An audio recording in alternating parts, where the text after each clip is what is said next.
Hi, what's up guys? This is going to be our video discussing the importance of yoga philosophy and its relevancy on today and how, despite all of the changes that have gone through society and through our daily lives, these things can still be relevant. But before I start, I'm going to need you all to like, comment, subscribe, support the channel in any way you can. We are so close to 1,000 subscribers, and then we'll be able to do our live streams. So any support you can show at all is much appreciated. Now this is my debut here at the channel. So onto the video. That was a great intro, Russell, so thank you so much. So one of the things we do at Share Love Fund is we empower youth and women to not just do yoga, but actually become yoga teachers. So I'm going to give Russell the floor because our idea is that it doesn't really matter whether you're leading a yoga class or whether you're leading a board meeting as a CEO. It's the same skills, and it's how to take a cool and calm command of the area you're in. So Russ, you have the stage. Very well. Before we start anything of the physical variety, I want us all to reflect, not only to ourselves. Reflection is where we intake the most knowledge as we are separated in a physical and mental sense from all of the distractions that surround our daily lives. So think about it. How does yoga philosophy impact all of you? All of you are impacted in some way by yoga philosophy, but all in different ways. And because how it affects you manifests at random through many various conditions, it will turn out differently for all of you. So I'll just think about it, and then I'll give my thought, and I'll give my personal experiences later after we're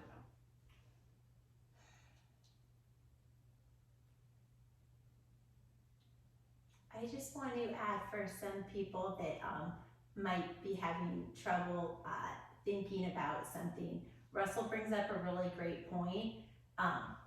When we try to think about yoga experiences, let's try to get rid of judgment and all the preconceived ideas. Like, yoga doesn't necessarily mean about being a pretzel, and it doesn't necessarily mean being slow and boring or something like that.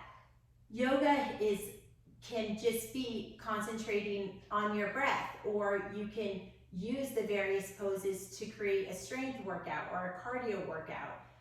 It's basically like a language, and you can use the language to describe any type of story that you want that serves you. So I guess, like, when we think about how yoga can serve our everyday life, if you boil it down to the basics, attention to breath, movement, trying to create harmony between the mind and the body, if you think about that in those fundamental ways, then you have like a broader application for how that might serve you. So I'll leave you to your thoughts, and thank you, Russell.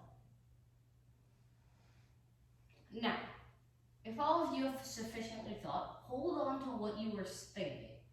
Hold on to what you thought, or hold on to what you thought earlier, and remember it, for I will come back to it later. But now let's explain more what is yoga philosophy. And then at the end, we'll compare what your preconceived ideas of yoga philosophy is to what yoga philosophy actually is. I just wanted to say, for those of you that have a pen and paper handy, and we have a whiteboard just off camera, you might want to just jot down a few thoughts, because it's kind of fun to actually see what you thought before our session and see what you thought after our session, and that just might be the growth that you grew today. Okay, so yoga philosophy is what's commonly known yoga philosophy is commonly known as many centuries ago in the Indus River Valley for many civilizations, from the Indus River civilization to other civilizations that arrived in India to and created popular and religions emerged in this way, and through especially Hinduism and Buddhism, many of those morals that were practiced then are still practiced today. Now, what do they mean? There was obviously the idea that of detachment, to detach yourself from desires, from your fears, from your strengths, your weaknesses, everything. Detach from it all, and then you'll see clearly. You'll see everything in its state without your influence over it. Because everyone has an influence on this world in some way. But take away your influence for 1 second, and you'll see in your mind, and you'll see the true nature of this, world. That is what many of the great philosophers at the time in India believed. They believed in this. Would you like to add anything? Yeah, so I just wanted to say one thing. When I teach this to the women incarcerated at Rikers Island or other places that have really been through a traumatic experience, what I describe it as is sort of watching your life on a movie screen. You're aware of it, you're part of it, you're into it, it's a good movie, you're engaged, but you are a little bit separated in the sense that you allow yourself to observe things for what they are. So basically, when a pleasant feeling arises, you note that it's pleasant. Oh, that's the smell of apple pie. That feels like home. But you're not like trying to be Cookie Monster and running out after the pie and trying to harbor it. You're not attaching, meaning that you're not trying to hold on to it, you're just observing it. If something unpleasant arises, it's an acknowledgement that it is like an unpleasant scene in the movie, and it too will pass.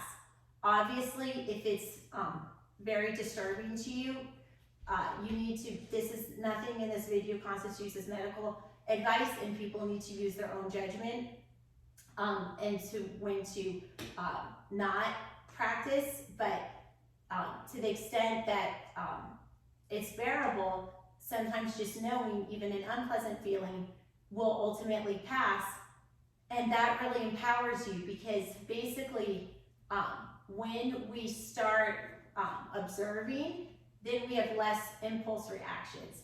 And as you might recall, maybe it's happened to each of us at least once, where we do something impulsive, and those are generally the actions that we regret.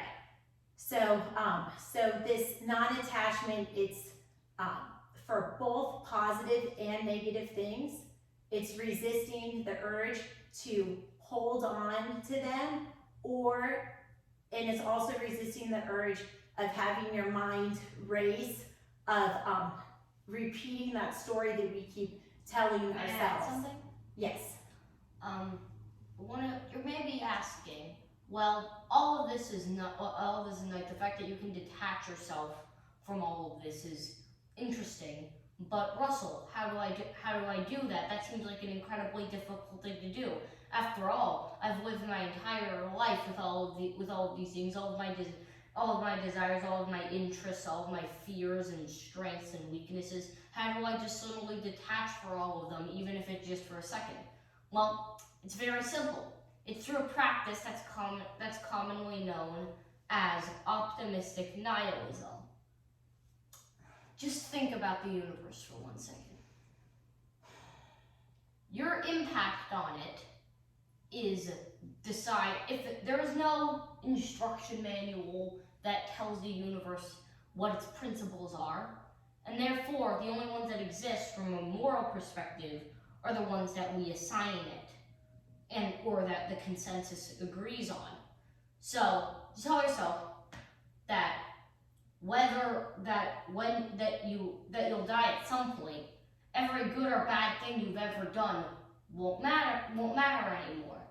It will be just another insignificant blink of the eye.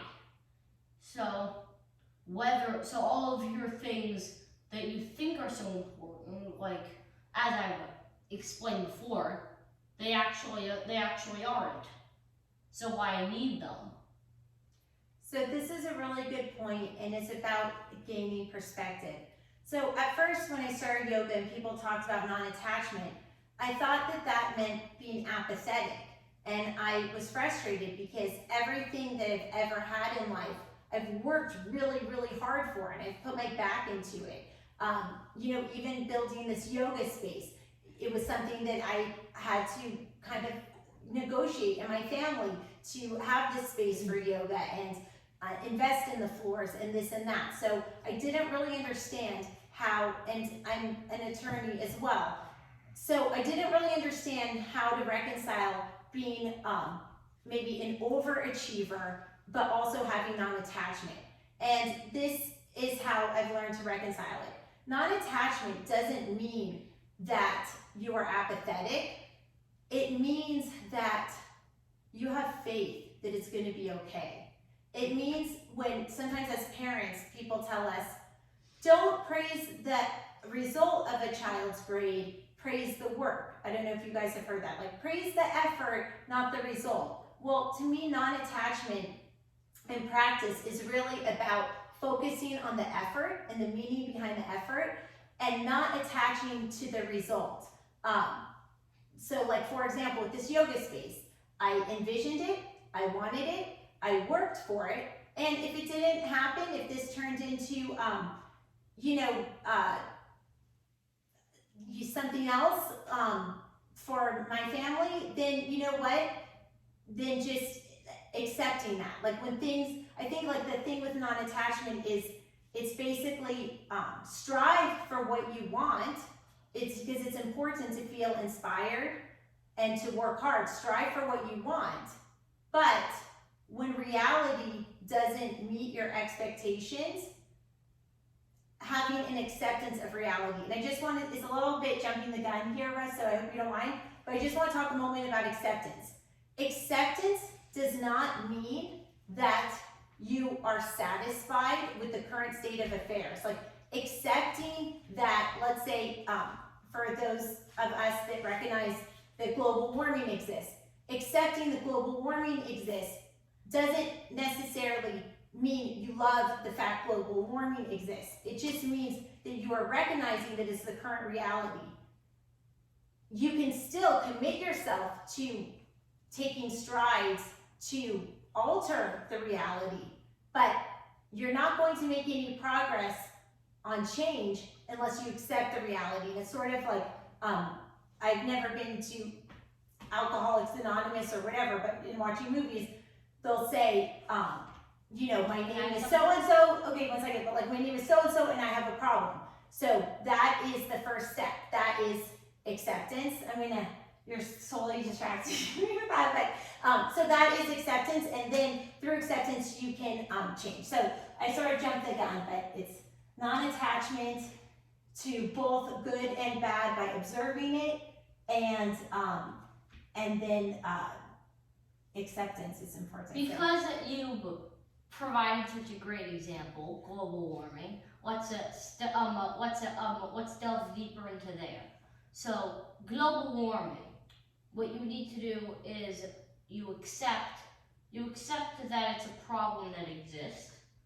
You can also accept that the problem will come ahead to, like, even if the problem continues, probably nothing bad will happen in your lifetime.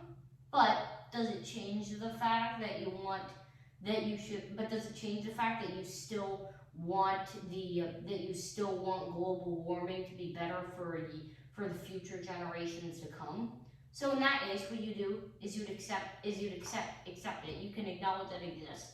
And then you can take, and then you don't necessarily need to take direct action. You could take more subtle action, like supporting GMOs.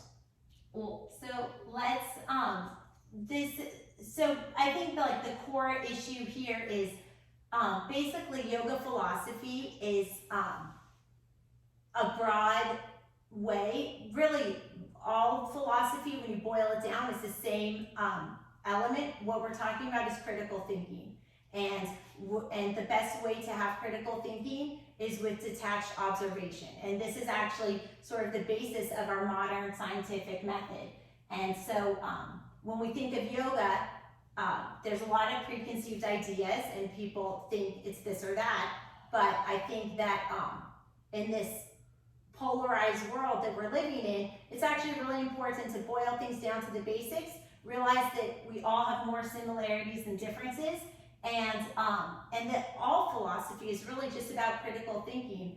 So I think it might make sense to just take a moment and think about whether or not it might serve you in your daily life to just kind of remove the weight of the world on your shoulders for a moment, to just realize, like what Russell, you were saying, that our lives and the duration of our lives is kind of like an insignificant blip in history when you think of all the years of the universe, and how might we feel happier and be able to find more meaning in our life if we free ourselves of the burden that every decision we're making is the most important decision. Because as Russell said,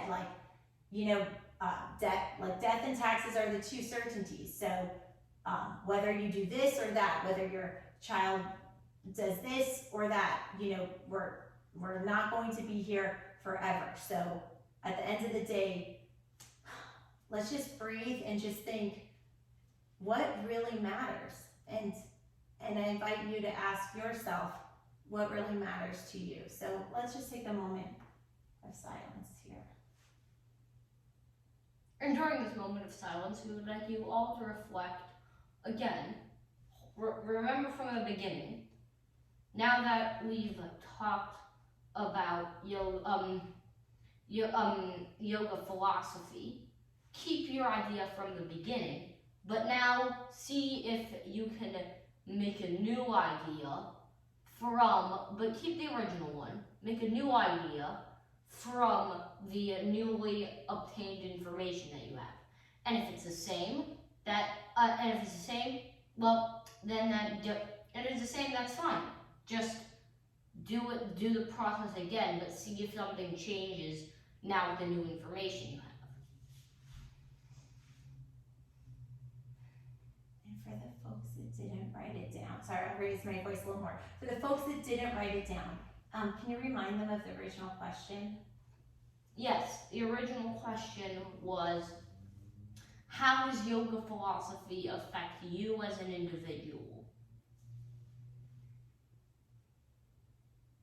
Okay, I'm getting some text messages. So after folks think about how they feel now about how yoga philosophy makes them feel as an individual versus how they felt in the beginning, I'm going to also read some comments that we've received. Very well, but for now, let's detach ourselves from that. Okay, yes. Maybe I'm just addicted to the electronics, looking for an excuse. Detachment.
Well, Get the, now, my legs are asleep.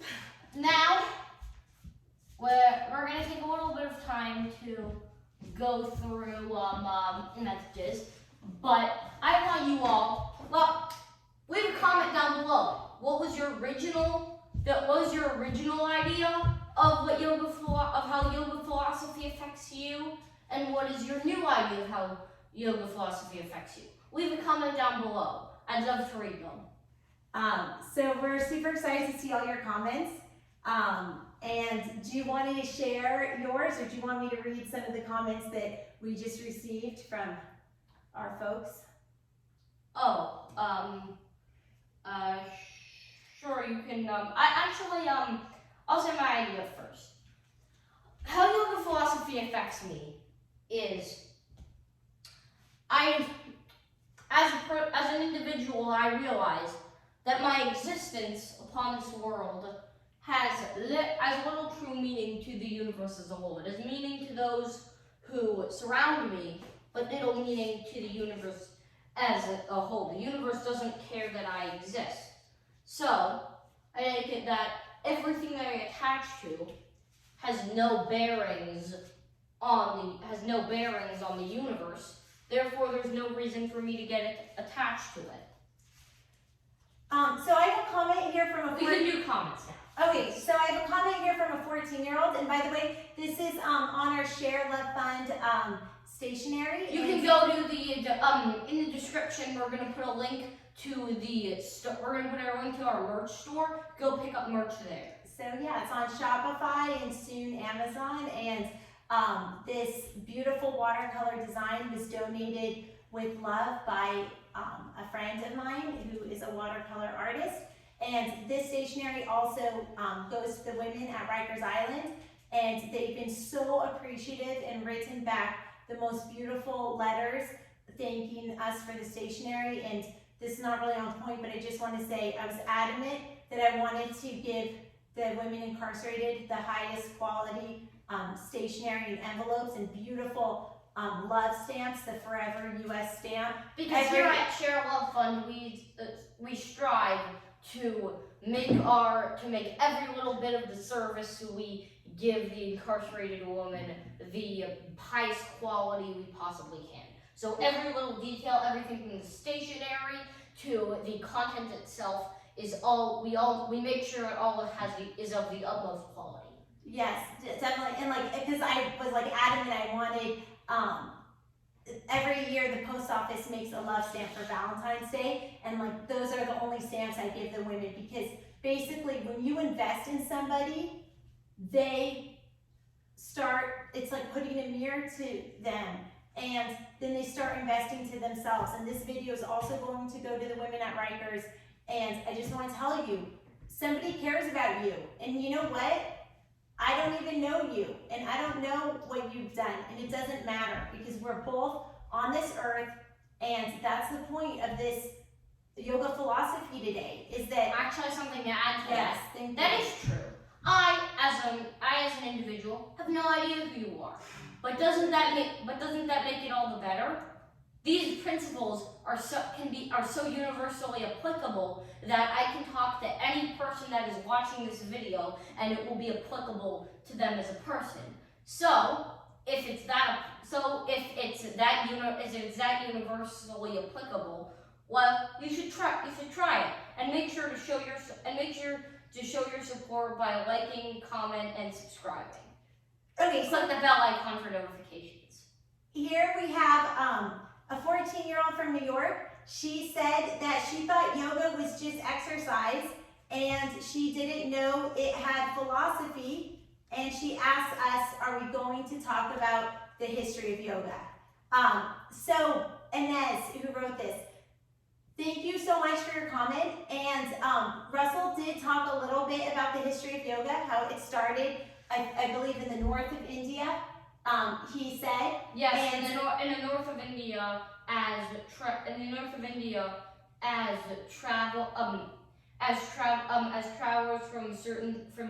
travelers from long since from descendants from the sense of the Middle East, of the Middle East, or of the old Middle Eastern civilizations in the Fertile Crescent, arrived in the Indus River civilization and later evolved into other civilizations in which these principles originated.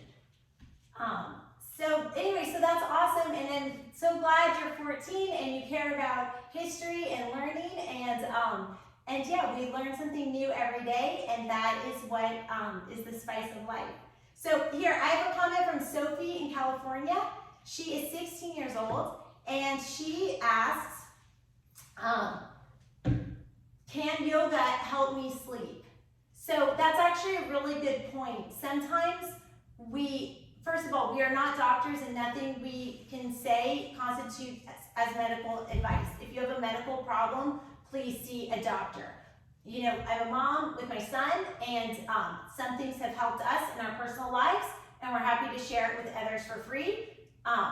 You know, take everything, use your own judgment, use your own critical thinking. But Sophie, sometimes being unable to fall asleep can be a lot of different reasons, and we do not know you, as we're saying, and I don't know the reason for you. But for some people, the reason that they can't sleep is because they're worried about something. So whether it's yoga philosophy or just common knowledge, people say to try to separate your worries into things you can control and things you can't control. So like, can I read the next one? Yes. So worrying about the rain, worrying about whether it's going to rain tomorrow, you can't control it. So that's where acceptance would come in. Worrying about whether you are going to have the courage to apologize for a mistake, that's something you can control, and you can set yourself up for success by either preparing yourself or asking for help from your parent or a teacher or adult. So I would say that yoga can help some people with sleep if their sleep problem is related to worrying, and the way it helps is to do exactly what we've been talking about this whole time, which is to practice non-attachment, which you can imagine doing by imagining the events of your life sort of playing before you on a video, and you are acknowledging it and feeling it and being part of it, but you're not trying to control it. And then also a way to help with sleep using the principles of yoga is to have acceptance. Acceptance does not mean that you like the current state of affairs, and acceptance does not even mean that you're not committed to change the current state of affairs. Acceptance is just acknowledging that the state of current affairs exists. Can I please read the next one? Okay, and then with acceptance comes faith. And look, we're not here to teach religion, and everybody everyone should should just do what their own religion. and I respect it. So basically, just like, I don't care if people agree with me or not, and I'm not offering anything to mind control anyone, but just because certain things have helped me so much, I'm just going to say like what worked for me in case that resonates with someone. And so like for me, you can call it like the universe, or you can call it faith, or you can call it detachment, but like for me, the word faith resonates. And for me, when I can't sleep, I use the principles of yoga to tell myself everything is going to be all right. You know, I'm just like a speck on a ball spinning in outer space, like held on to the Earth's crust through an invisible force called gravity. Like the whole thing is so weird that I just am going to have faith about it. Actually, so, anyway. I really like to read the next one. Okay. And so I have this next one from Catherine, and she asks a very interesting question that I've read. Can you pull this? Oh yeah. Well, yes. if it is true that the key to life as a whole is just attachment to everything, what about all my aspirations and all my aspirations, my goals, and everything I hope to achieve over my life? How do I be detached from this and at the same time still preserve them? Because I'm not ready to give up all of my hopes and dreams for the rest of my life. And the answer is quite complicated, so I'll address it as easily as I can. When you have an aspiration, being detached from it is not the same as abandoning it entirely. When you have an aspiration, you can simply keep the aspiration, but take it with a grain of salt if you do not achieve that, or if for some reason it becomes inaccessible to you at some point. That is my answer to this. But like I said, it's a complicated topic, so take everything I say with a grain of salt. Should we do more comments or should we move on? I don't know, do you want to do one more? Okay, I'll do one more. We're just going through this pile at random.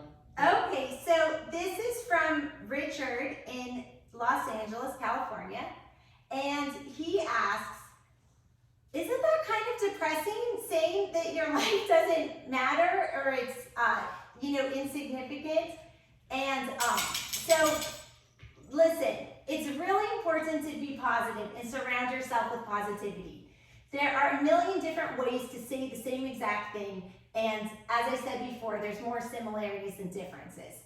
People have to phrase things and do positive self-talk in a way that resonates and motivates them. For me personally, I said earlier that I think I'm kind of an overachiever, and so I feel the weight of the world, and I hold myself to really high standards. So for me, telling myself that, you know what, at the end of the day, we're all just one puzzle piece in a much larger puzzle, that actually alleviates me from a lot of stress, because I personally feel like I need to control outcomes, or if I just work a little bit harder, then maybe I can control an outcome. So for me personally, realizing that I'm just part of a bigger piece actually relieves a lot of stress for me. For somebody else, if they might feel that if they're just one little piece, why try? For the people, so I guess Richard, maybe that is something that might be your concern, I don't know. But for someone that feels like if they are not the critical piece of the puzzle, why try? I would encourage them to think about the butterfly effect. And I don't know, do you know the butterfly effect, Russell? Of course I know the butterfly. Okay, so do you want to sort of explain that? Like how small actions Yes, lead to big results. It's poorly termed as a butterfly effect, but it is essentially how even the smallest of actions can lead to the most large and disastrous of consequences. The tiniest thing can have a greater impact on the universe than you could possibly imagine. Or it could have the most insignificant or it could be the most insignificant aspect of the entire universe. And you never know, so it's why to always think through all your actions. I also want to add, before you make them. Thank you so much, that was eloquently stated. I also want to add that when you think about your life, and if you validate yourself and say, look, I'm entitled to be happy, and if the actions that you do each day, if they have a meaning for you, and it's not just work, but you actually feel a sense of purpose as you're doing it, in that way, all the little, you don't have to worry like if your actions are changing the world in a big way. It can be enough to say, you know what, I went to the grocery store and it was really fun Just want to interrupt. walking down the aisle. I'm not articulating right. I don't know if you want to add to it, but basically the idea is like, if you're really enjoying what you're doing every day, then it feels important and it feels worthwhile when you find satisfaction in your daily activity. So that's what I would encourage. Richard, I would say, I don't know what's on your to-do list today, but maybe try to execute it in a way that could have personal meaning and significance to you. All right, I'm gonna go to the bathroom. Okay, I'll well, be we're right not back. going to do this on the video, so I think this is a good time to cut. Everybody leave your comments and we will respond to them on... Also, like I said, make sure to like, comment, subscribe, click the bell icon for notifications, and check out our merch store. Link is in the description down below. See you next video.